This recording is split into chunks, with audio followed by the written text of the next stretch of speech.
afternoon again. We're back now with the second of the deconstructions. This track is one that was voted for by people from the Ableton site and the Point Blank site. The track is Rudimental, right here.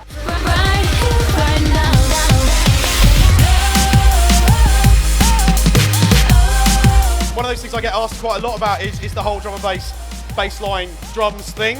What we've actually got here then is the track itself. And let me just play it a bit.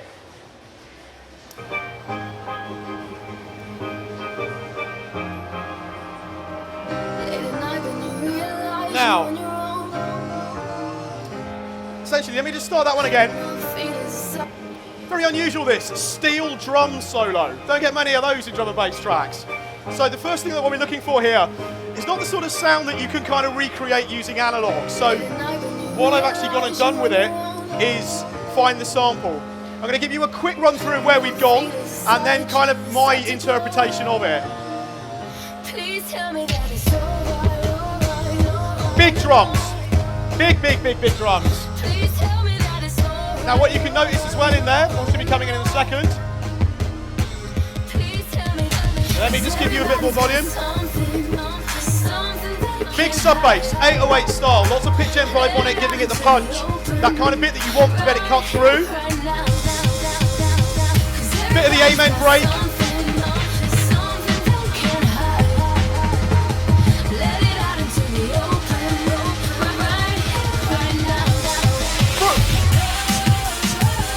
Big, splashy kind of sounds, lots of white noise, lots and lots, let's stop that for a minute, of energy. So think about the drum and bass side of things. Lots of power, lots of energy, lots of kind of white noise in there as well. Now, what I've done with this, and I've restricted myself as much as I can to doing it with an Ableton. The first stages of this really was to look at the melodics. Very melodic track. Actually, that's starting to ring there. I think feedback slightly. Good, there we go. Now, let's go and have a look through what I've actually got here. Over here, we have the steel drum itself, and I've used a very basic. I've used Simpler. Now Simpler is the kind of the more stripped down version of the sampler, which is the big one, but actually for one shot samples, it's fine. Take solo off.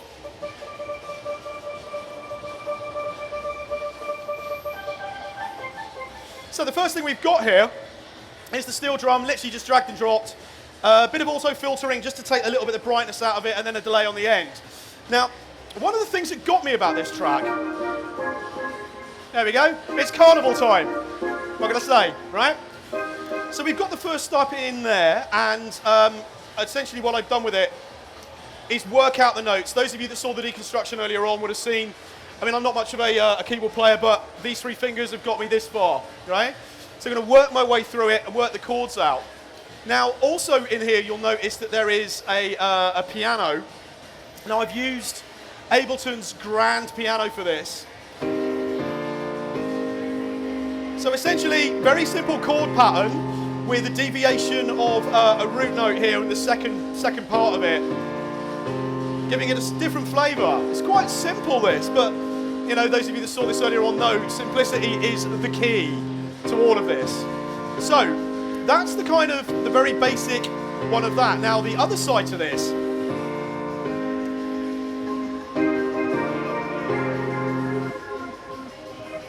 we have this sound. Now in the original version of it, it's very panned, very hard left, hard right. What I've done with it really is duplicate up the steel drum channel and just reverse the sample. So what happens, there we go, is it's playing backwards. You're getting the same kind of tonality, you're getting the same timbre, but you're getting that kind of very slipstream sort of slipshod sort of sound with the a bit of filtering on it. Now, let's get to the good stuff, right? The drums and or the bass. So in my version of this, what I've done is I've used Impulse. It's an 8-slot drum machine in Ableton. So, now I'm going to bring this up.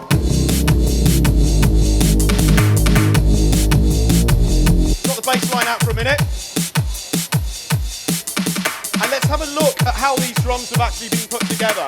Now the first thing, you can probably hear it, compression. Compression in spades. Lots and lots and lots of compression, but at different stages. So I'm not trying to get one compressor to do everything, okay? If you look through this, let's take a start here. Kick drum, big. Now what I've done with this as a sound is I've created layers. So I've got a layer there which is providing me with a low end punchy bit. You can also hear there's as a top end almost like white noise type of spit. That white noise is what's giving me the definition, okay? I see a lot of stuff like this with people where they go with kick drums and what they do is they bring it in and then they do that. It's a kick drum, right? It's a punch, right? But where's the rest of it? Actually, how you know it's where it is, let me get the right one here, is that bit higher up. I mean, what's that? We're at around, let me have a look at this a minute. Here we go. I mean, that's high frequency stuff, right? Not what you would expect with a kick drum, but you know what? It's going to cut through. So let's go and have a look at the rest of the drum sounds in here. Now, I've got a white noise 909 snare, right? Those of you know that kind of thing. I've really accentuated the top end in it. I want that fizz, the white noise to come out of it. And it's being compressed. So I've got the attack back on the compressor, which is allowing the initial transient hit to come through, which is giving me that. And then I'm using a very, very quick release. So it's in your face, okay? There's no room for subtlety in this, okay? Then my other snares, just slightly different timbres of snare here. Let's have a look at the pattern a minute. The first thing I did with this, again, work out the pattern, what I did with the deconstruction earlier on. We go round. Ableton's great for this. You can loop. Get your loop running round. Concentrate on one element, the kick drum, the snare, whatever it is. Just program it in. Let it go round and program like that. You know, make your life easy. You know, you don't have to make it difficult all the time, okay? Now, we've also then got a third snare, which is just white noise again, pretty much. I've kind of kept this fairly short, a bit of gentle EQ on it, not too much, compressed really hard again. Now, I know the thing about compressors is that essentially they reduce dynamic range, right? They make the loud bits quiet, the quiet bits loud, put roughly. What that means I can do is, because I've squashed it like this, I can then turn it up. Okay? And although it sounds like I'm losing a lot of the dynamics, it's the punch that I'm after. Now bring it all back in again.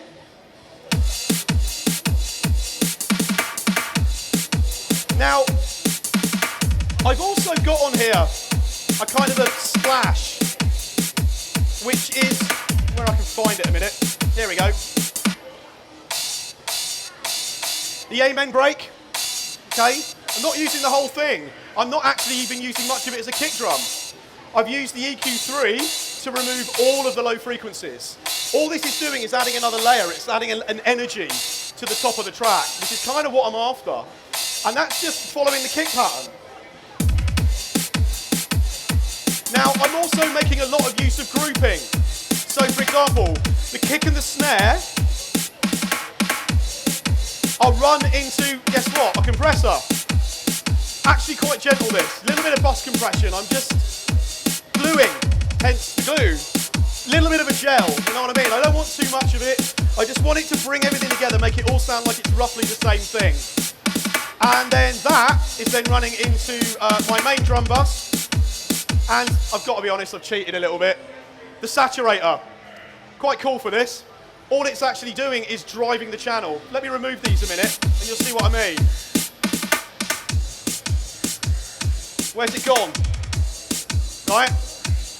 A little bit of drive. Again, I don't want to destroy it. Like, overdrive's great in a way because it will give you a natural sort of compression, but, you know, it's a bit like sugar in the tea, you know what I mean? Like 4 or 5 is maybe a little bit too much.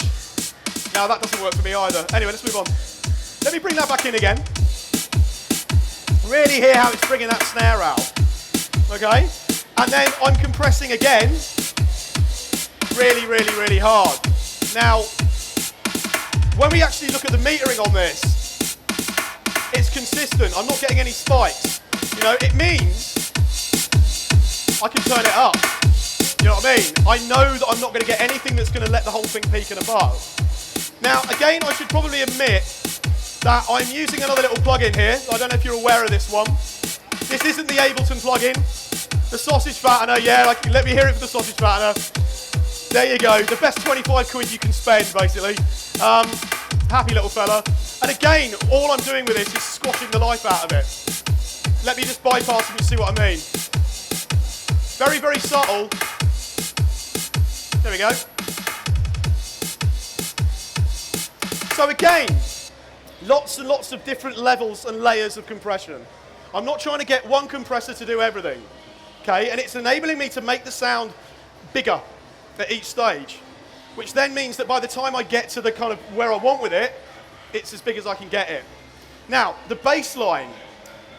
The bass line in this track is a version of the standard Reese bass. Those of you, do we have any drum and bass aficionados out there? Anybody know your drum and bass? Okay, the Reese bass is a classic bass line. It's essentially the product of 2, maybe 3 sawtooths. Now, what I've done with this is I started off with, like I said, like a basic analog. So if I play the actual sound, let's bring the chorus in a minute. And okay, let me bring the master up. Morning. There it is, right? It's quite a large sound, that. Do you know what I mean? Essentially, like I said, it's a couple of sawtooths. And the detuning each of the oscillators is just fattening it up. And then that is actually being run into an EQ8 in which I brought out, let me just turn this down a little bit. And, right, so I'm taking all the low end out of it. I'm treating my bass line as a layer. Okay, you'll see in a minute there's a subline that's sitting on alongside this. So I want to remove all of the frequencies that my subline is going to be taking up. Okay, don't be frightened to use EQ like this. Next up, I use the saturator. Ableton, as I said, it's a great one. But in the same way that certain sounds, like a Les Paul into a Marshall stack, is a certain sound. If you want that sound, you get a Les Paul, you plug it into a Marshall stack, right? Another one of the sort of drum and bass secret weapons is this little fella. The Camel Fat. Now the Camel Fat it's a whole bunch of plugins in one, all right? So this is giving me, for example, 4 different types of distortion, if that wasn't enough for you, right? We've also got a couple of different filters in here. And actually the way that this plugin works, the way that it all comes together, makes it really easy to use, and also means you can get the sound of, well, hell out of it, which is ace, right? So, there it is. You've got that slight digitalness at the top there, right? That's coming straight from the analog. Now this isn't doing that much, but it's removed a little bit of the harshness. Also, it's providing a beating. Can you hear the kind of bit in it? Okay? So with this, what I've gone on to do is to resample it. So rather than play it from here, I've taken a note, and with that note, I've then essentially sampled. So what I've got here is the product of that. Now you can use very, very good routing in Ableton. You can see here, for example, I've taken the output of this Reese channel into my audio channel here, and then I've taken this and I've just bounced the note out. So if I find it and I play it, right, now what have I got that routing to? It's over here, isn't it? There we go. I can listen to that for days. Anyway, let's move on. So I've taken that as a note, and then what I've done with it is I've then put it into a sampler. So there's the note, which means that when I play this, any of the modulation that's in the sample itself is going to re-trigger at different pitches. So if I can bring it out. Yeah, there it is. There's the sound I've wanted all my life. What's up with you? Oh yeah, I've got a filter on it as well. Okay, well let me just play that out. Now what's that doing that for? What's going on there then? Right, let me just play him. There he is. So again, if I bring the filter up, you should hear it beating at the different pitches.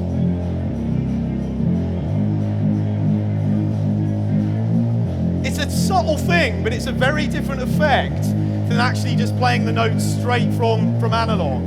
Okay, it's a very kind of an old school thing, really. So there's that sort of slight degree of authenticity-ish with it. So that's my first bass. Now the second bass line, classic sine wave 808 style bass line. I've created this in Operator. Operator is an FM synthesizer. Very, very, very simple sound. At its root, it's a sine wave. Okay? The pitch envelope is giving me that knock, that front end, and I'm letting the release make it bounce for me. Now, when I was working this one out, I noticed that the main part of the bass line is very, very, very sustained. And the problem I was finding was, if I layered it up with a sine wave underneath and had that sustaining too, the power wasn't there. You know, the kind of the aggression, the noise of it is there, but the actual kind of punch wasn't working. As soon as I changed this over into a more notey kind of bass like this, actually you bring the two in together and they work really well. Trust me, they work really well. Do you see what I mean? I've got that punch coming from the 808, it's giving me the drive, it's giving me the power, but the release itself is then giving me the aggression I need on top. So, once I've done that, compression, okay?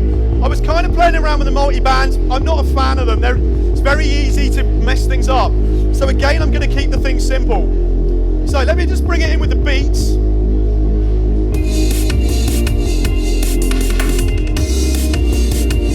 And what we then get, let me just bring out one of the other sounds.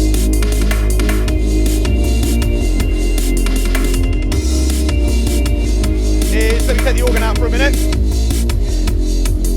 Now what you can see here, the bass line is being ever so slightly cut by the kick of the snare. So it's one of those decisions. I've decided that I want my drums to be the thing that are going to punch and carry through. The bass line is like a constant companion, okay? But what that means is, I want to make allowances. So using compression, I can just duck the sound out of the way, just the tiniest amount, which gives that little bit more room, okay? Doing it like that rather than using EQ to kind of try and cut my way out of it, okay? Now, the final sound in this, for what I've been doing here, again, it's quite a cool one that they've done, is the idea of using like a Hammond organ, which is this one that I dropped out here. So this is, you can kind of hear the organ sound, which is giving you the melody. When you hear the vocal following that as well. And this has started out from a preset. It's an analog synth organ sound. So what I've done with it is add a panner. It's giving that Leslie speaker kind of a feel. Very 60s. Okay, a Leslie speaker, rotating cones in a box, gives you that kind of a sound. So I can do this within the Ableton plugins. Bit of EQ, just to knock out a little bit of this high frequency stuff. Okay, the next thing, saturator. Again, just roughing it up, but the secret weapon is the cabinet simulator. Okay, anybody play guitar? Right, when you're miking up a guitar cabinet, the thing about guitar cabinets, for example, is they're voiced in a particular way. Not that much top end, not that much bottom end. You mic it up, you get a lovely sound. If you want to get that kind of simulated amp effect, just stick a cabinet speaker on it. Gives you that roughly kind of an old school feel to it, you know, which seems to be a theme for today. Okay, so, I know it's been a fairly short demonstration, but that's how I've gone about putting that Rudimental track together. I'm going to be sat here. If you want to actually ask me anything specific, please feel free to come up the front and we can have a chat. But thanks for your time. Enjoy the rest of your time at BPM, and I'll see you, well, here for a bit longer. All right, take care, folks. Cheers.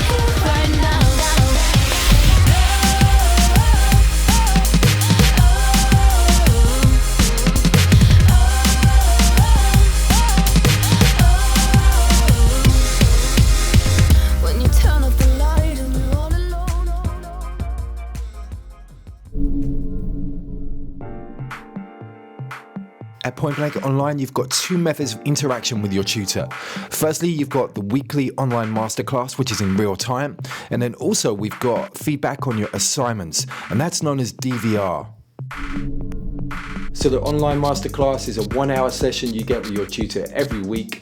You can ask questions about lesson content and get instant feedback, and also demonstrations on the fly from their computer desktop with our streaming technology. DVR stands for Direct Video Response, and the concept is really simple. You upload your Ableton, Logic or Cubase project file to your tutor, he downloads it and then pushes record on the screen capturing software and evaluates your work, so basically giving you one-to-one feedback. You see all of the mouse movements and any parameter changes made by your tutor. It's kind of like sitting in the studio over their shoulder watching what they're doing whilst they work. We have found the DVR process has truly revolutionized the way that we teach online, and the results speak for themselves. Book your place on a course now by visiting pointblankonline.net.